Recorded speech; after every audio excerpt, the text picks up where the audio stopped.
A very good evening to you and welcome to Rwanda Television News. My name is Sam Kalisa. To kick off our tonight's edition, today at Village Rugwiro, President Paul Kagame chaired a cabinet meeting during which existing measures to reduce the spread of the COVID-19 pandemic were reviewed.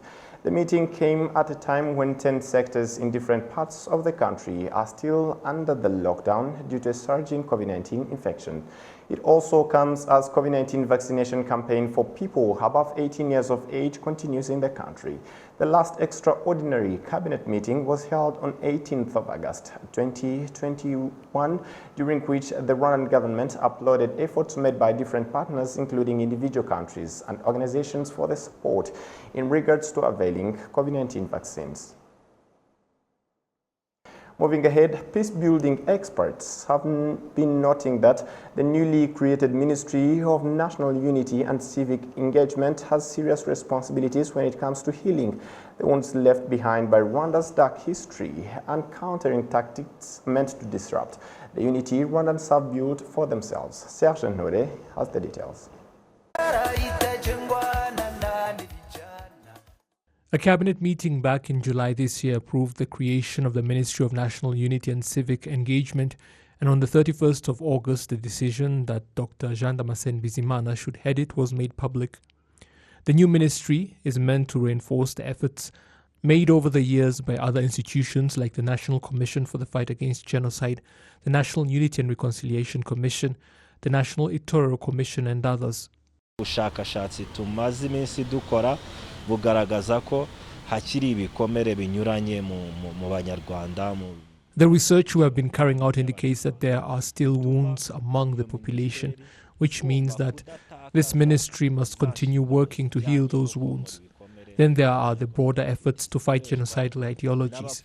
The tactics used by those who deny and negate the genocide that was perpetrated against the Tutsi must be established and countered, and research carried out so that the facts of what happened are properly preserved, that we may continue building up our society while at the same time countering anything that may seek to take us backwards. Dukomeze kubaka societe yacu ariko tunahangana n'icyari cyo cyose cyadusubiza inyuma. The 2020 Rwanda Reconciliation Barometer released by the National Unity and Reconciliation Commission showed that 27% of people in the country identify the wounds left behind by the policies of divisionism and segregation that ultimately led to the genocide against the Tutsi as remaining the primary hindrances to unity and reconciliation. Rwandan parliamentarians, part of the Standing Committee on Unity, Human Rights and the Fight Against Genocide, therefore believe Rwandan youth, including those in the diaspora, must be involved in efforts to address this. Buriya iyo ushaka kubaka amahoro arambye n'iterambere rirambye ntabwo wasiga inyuma urubyiruko. When you want to build a long-term peace and development, you cannot ignore the youth.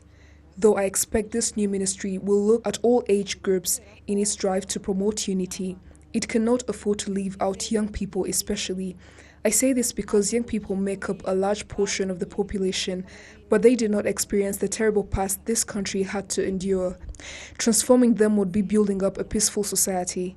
Much has already been done, but more needs to be done in the diaspora, because many remain abroad, not because they want to, but do so because all they hear are the genocidal ideologies propagated by their parents and do not have accurate information about Rwanda.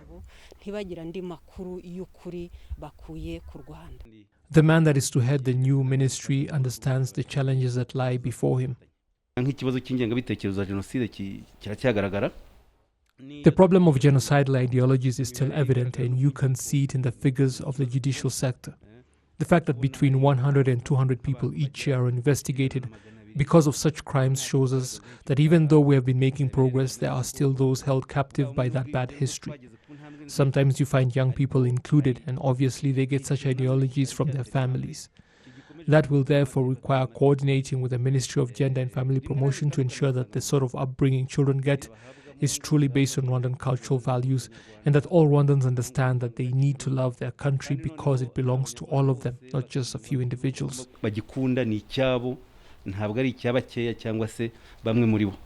The new ministry comes as the reconciliation barometer has been steadily rising over the last decade or so, at 82% in 2010, then 92.5% 5 years later, and 94.7% last year. Still on this, the creation of the Ministry of National Unity and Civic Engagement comes at a time when Rwandans are looking to take their national unity efforts to the next level. And so earlier today, we spoke to Dr. Eric Ndushabandi, who is the director of the Institute of Research and Dialogue for Peace, to ask him a few questions about his take on the creation of the new ministry. So, Dr. Ndushabandi, let me begin by asking you about the significance of this newly created Ministry of National Unity and Civic Engagement. What sort of impact do you see the ministry having on Rwanda's efforts to maintain national unity? Thank you very much. This is the 27 years after genocide. Unity and reconciliation, there is a component of looking at the history and the memory of the past. So this is a very high time to reflect on the past and bringing Rwandans to engage in a healing process, a healing which requires to have an ideal of unity and reconciliation.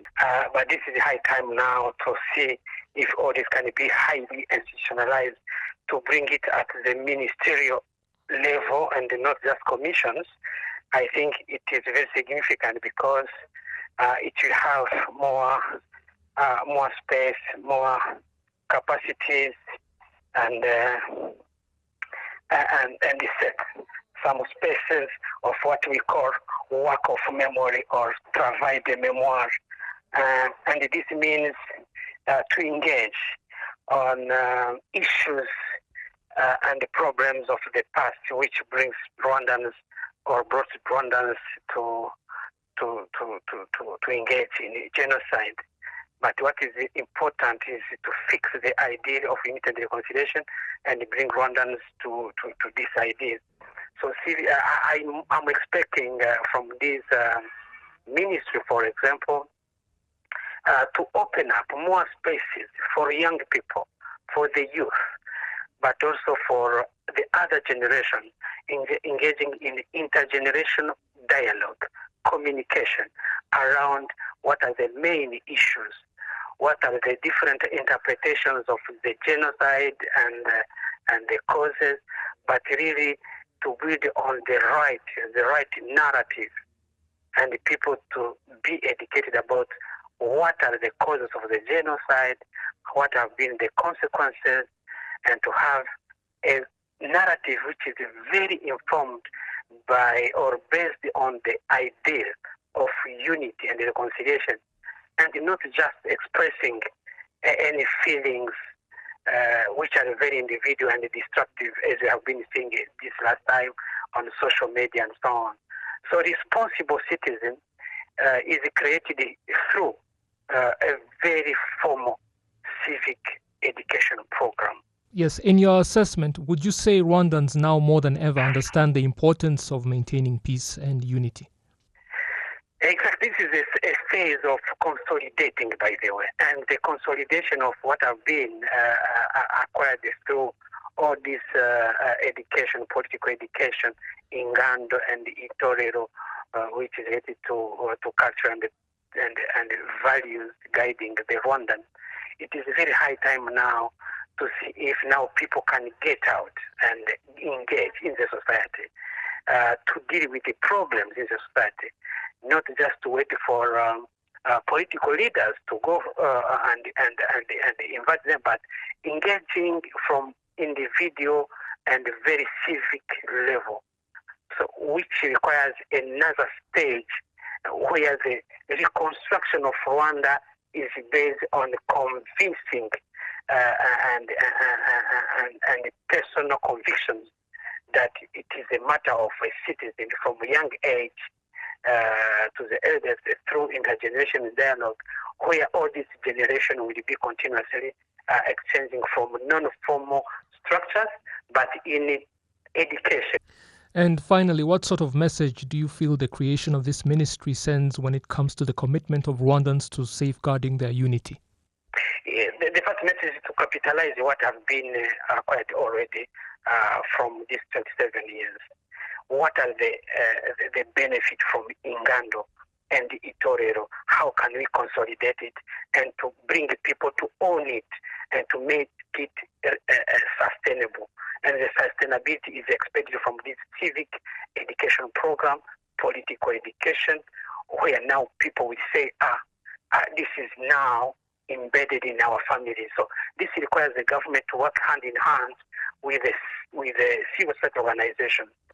Dr. Eric Ndushabandi, Director of the Institute of Research and Dialogue for Peace, thank you for taking the time to speak to Rwanda Television. You are welcome. Thank you for the invitation.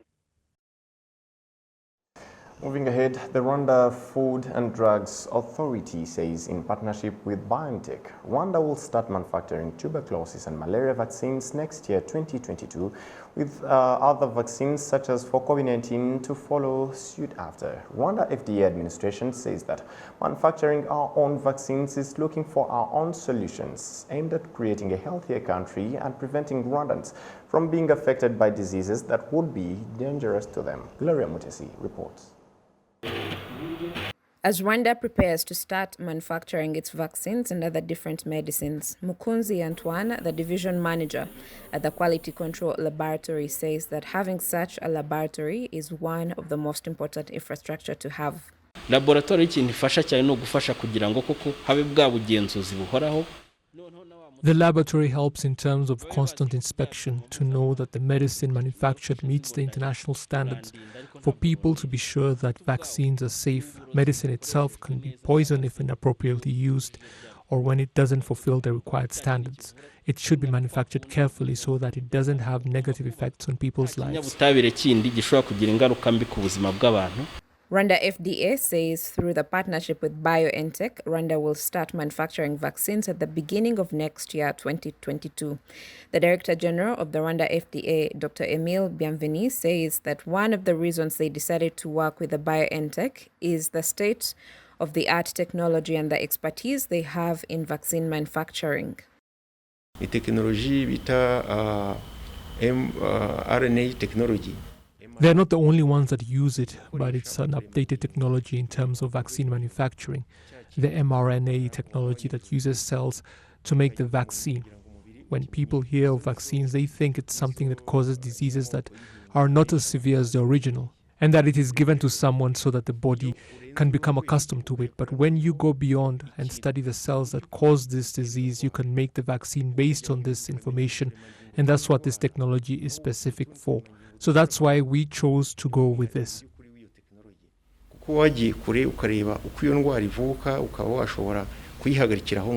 Dr. Emile also acknowledges that the country is in the process of making its own vaccines and other different drugs aimed at improving the health of Rwandans and everyone in general. We shall start with the malaria and tuberculosis vaccines. The reason we are starting with those is because across Africa and other developing countries, these diseases are dominant. And for the COVID-19 vaccine and other diseases that affect the world, that too is in the pipeline. What that means is that Rwandans will lead healthy lives. What we would otherwise have to import will now be done within the country, with the quality being emphasized. And it will also help the economy to grow because the vaccines we manufacture here will be distributed to other countries. We are a country that seeks solutions.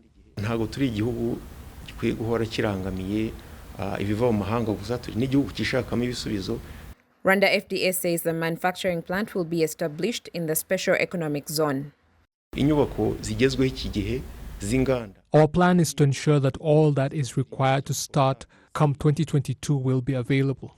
When we talk about the manufacturing equipment needed, we don't think it is something that will take us 5 years and that it's something that is very far away. For now, we shall use portable infrastructure. The important thing is to prepare the environment, and that's what we are doing. Some residents are now elated about vaccine manufacturing within the country. Our leadership loves Rwandans and think of their well-being. Sickness affects the Rwandan community. It's a whole chain from the patient, the caretaker, the provider, the money spent when buying medicine. So once we have vaccines and people are protected, it will help the economy to grow and the life expectancy of people to increase. According to the Rwanda FDA, Rwanda has most of the requirements for it to be classified under maturity level 3 to qualify for vaccine manufacturing. A team from the World Health Organization will, at the beginning of next week, arrive in Rwanda to establish Rwanda's progress so far. Vaccine manufacturing within the country is a program that has been underway for a while, with first establishing the Rwanda Biomedical Center, the Rwanda Medical Supply, and the Rwanda FDA. Gloria Mutesi, reporting for RTV News. Thank you, Gloria. Amateur cyclists from the East African community have decided to tour the 6 member states of the bloc in a bid to promote its awareness at the local level. Jen Mutoni reports. At around 10 a.m. on Wednesday, at the Ministry of Foreign Affairs and International Cooperation headquarters at Kimihurura, 22 cyclists from 6 East African community countries, including 4 Rwandans, were leaving for Burundi and were received by their counterparts at the border between Rwanda and Burundi. The group's leader, John Balongo, said it is unfortunate that the region's projects and plans are only known by the leaders or officials, yet the people or the communities know little to nothing about them. Just riding a few kilometers, when you stop, people come by themselves and they want to know why you're riding. So we get a chance to tell them why we are riding and share with them about the ESC. In the first event, we met a Hungarian, a tourist. I was asking, why are you guys riding? Like, we are riding to create awareness about the East African integration process. He said, is it real? For him, he said by himself, ESC is just a geographical name on the map. It is not real. Then somebody says the integration of East Africa is more of a dream than a reality. We met a lady who said ESC is a place where our presidents meet over a cup of tea and discuss on how to rule us. A lot of perceptions out there. So that is what is pushing us, and that's why we are riding. This is the 4th annual cycling event named after the East African community for the purpose of promoting the African spirit in the region, supporting tourism, and highlighting the business opportunities in the region, as well as the uniqueness of each member country's culture. One Kenyan, Give Charles Munga, and a Tanzanian, Ombeni Boaz, and Saidat Mutimucheye, one of the 2 Rwandan girls of the trip, say that they are ready to influence as many people as possible into falling in love with their region. Like the sites we visited, I was so impacted by the genocide memorial scene, and I kept wondering why sometimes you get, like in Kenya, the post-election violence or maybe the violences that come with politics. You don't get to understand why people still go through all this violence, and there's so much that they can learn from such sites. So I was really encouraging like the most local people from other countries within the Eastern African boundaries. They should at least get to visit the scene so that they see for themselves the impacts of such wars and genocides that sometimes take place. Rwanda kwanza ni nchi safi, ina mazingira masafi. First and foremost, Rwanda is a clean country with a good environment, and the locals abide by the rules of the road. The fact that Rwanda went through a genocide, it's a sad thing. And we wish that it never happens again, which is why we are doing this to promote peace and reconciliation among the people of the East African community. Malengo yetu ni kuweka wana East Africa pamoja.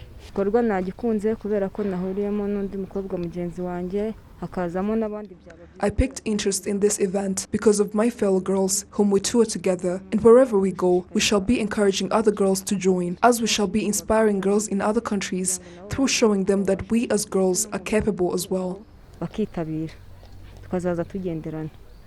So far, this event of 22 cyclists took place in Kenya, Tanzania, Uganda, Rwanda and Burundi, except in South Sudan. The Director General of Africa at Rwanda Ministry of Foreign Affairs and International Cooperation, Umutoni Shakila Kazimbaya, says the event has the potential to spread the awareness on the East African community to many that did not know about it. This is a very important program for the East African community. The cycling tour happens every year, except for last year because of COVID. But this is the 4th edition, and Rwanda has always supported that. because we do believe that the cyclists, when they go through the routes across the countries in the East African community, they have an opportunity to interact with the people of the community. And that's precisely the objective of this cycling tour. It's to get closer to the people, to sensitize them about the community, to let them know what is happening in the community, so that in the end, the community belongs to the people. And that makes us a community that is united and that is stronger. It will end after completing 6,000 miles in 55 days, while making stops to teach communities about the projects and programs aimed by the East African community. In 2019, the event brought together more than 100 cyclists who covered more than 4,300 kilometers in the member countries, including Rwanda, and was completed in a span of 50 days. Jane Mutoni, RTV News. Thank you, Jane. A month after Tanzanian President Samia Suluhu Hassan paid a visit to Rwanda, Rwandan ambassador to Tanzania, General Charles Kalamba, visited the port of Tanga, located on the coast of the Indian Ocean in the northeastern Tanzania. During her visit to Rwanda in early August, President Samia Suluhu Hassan was received by his Rwandan counterpart, President Paul Kagame, and the two leaders held talks that were followed by the signing of cooperation agreements at various levels. Rwandan ambassador to Tanzania, General Charles Kalamba, says his visit to Tanga province is in line with the implementation of some of the agreements assigned by the representatives of the two countries. Ziara yangu hapa ilikuwa ni ziara inafuatilia ziara ya Mheshimiwa Rais Samia Suluhu Hassan. Alitembelea Rwanda akakutana naye. My visit here follows the visit of President Samia Suluhu Hassan to Rwanda, where she met with her Rwandan counterpart, His Excellency President Paul Kagame. They discussed a lot. Among the assignments they gave us is taking care of the ports of Dar es Salaam, Tanga, the roads and customs to make cross-border trade more successful. So I came here in Tanga, I met with the governor, and we discussed about it. Development of infrastructure that will fasten service delivery is the vision. So maboresho ya miundombinu ataboresha nini? Huduma. So huyo ndio mwelekezo. In addition to talks with officials in Tanga province, the Rwandan ambassador to Tanzania held talks with truck drivers, assuring them that both countries are interested in addressing the challenges they face. The port of Tanga is close to Rwanda than the port of Dar es Salaam. Tanga Province Governor Adam Malima emphasizes that the port is a good source of fortune between Rwanda and Tanzania. Nchi ambayo imefanya mambo makubwa in the last 15 years, 20-15 years. Kwa hiyo we also hope kwamba as an exporting Rwanda is a country that has achieved a lot in the last 15 years. We believe that we as a country that imports and exports goods, Rwanda will use Tanga port to export and import goods. So, as I said earlier, I believe this visit is one of many others that Rwandans will have here. I am optimistic that we will work closely with the Rwandan embassy, and that will be a sign of good long-existing relations that will benefit both our countries. The mutual, beneficial, respectful cooperation between Tanzania and Rwanda, which has existed for many, many years. And moving ahead back to health matters, people who took part in today's COVID-19 vaccination program say that being vaccinated increases their immunity and confidence in continuing business as usual, the way it was before the COVID-19 pandemic. Innocent Mugabo takes us through. The COVID-19 vaccination program participation was high at its different sites. This Wednesday in Kigali City, the first dose to all those from 18 years of age and above and had missed out on the previous phases resumed, leaving many eager to receive the vaccine.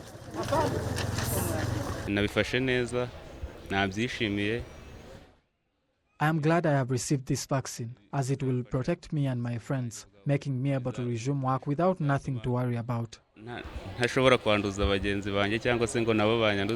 Some had missed out on the previous phases. Today, they were also not left out. There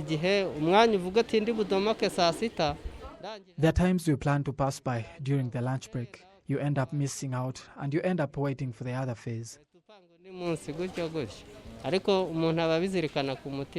In this phase, those who are being vaccinated are those who are 18 years of age or older. They are receiving the first dose, as others who took the first dose in early August are now receiving the second dose. According to the Ministry of Health, more than 1.5 million people have received the first dose of the vaccine in the country since the start of the vaccination program, while hundreds of thousands have received the second dose.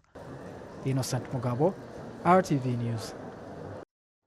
Residents living near the special economic zone located in Huye district, Huye sector, Sovu Cell, are urging authorities to put more efforts into bringing in more industrial investors to widen the employment base in the area. Since 7 years after the industrial zone was established, only one factory has been operational. It has been nearly 7 years since residents were relocated from the Sovu Special Industrial Zone. Although the repatriation process to relocate residents costed about 500 million Rwandan francs, at present, a large number of the land has been given back to residents to use it for agricultural activities. Farmers are currently preparing for the 2022 egg crop season. Of the 5 complete factories, only 3 are currently operational, including an animal feed processing industry, skin processing industry, and a garbage processing factory. Another bean processing factory that had started operations closed later. The fact that there are few industries in this industrial space. The manager of Huye Feed, Nyirishema Felix, says it hinders their operations. Infrastructures like roads would be built quicker if there were many industries here. The other thing is that when there are other industries, connections and communications become easier because factories benefit from each other. We shall profit more when more industries start operating.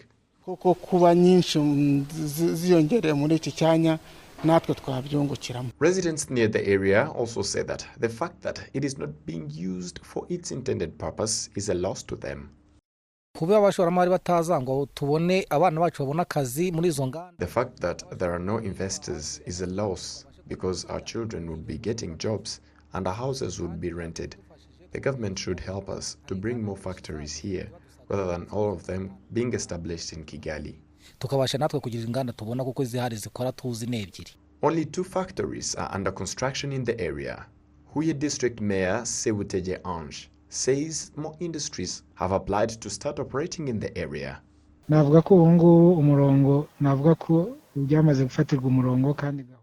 We have already established the means. The plan to make use of the area is going as planned. We are looking at how we can help industries that stop their operations to re-establish so that they can even create more jobs to our residents. We hope that in the near future, this area will be productive.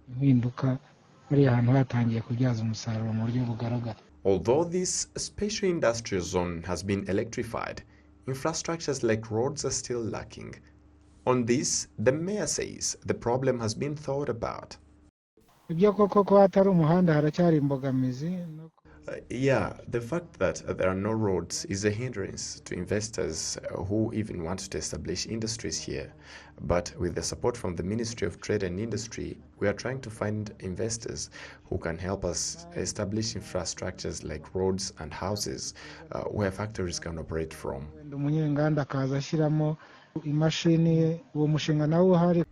The Special Industrial Zone, located in Sovu Cell of Huye sector, has a total land area of 50 hectares.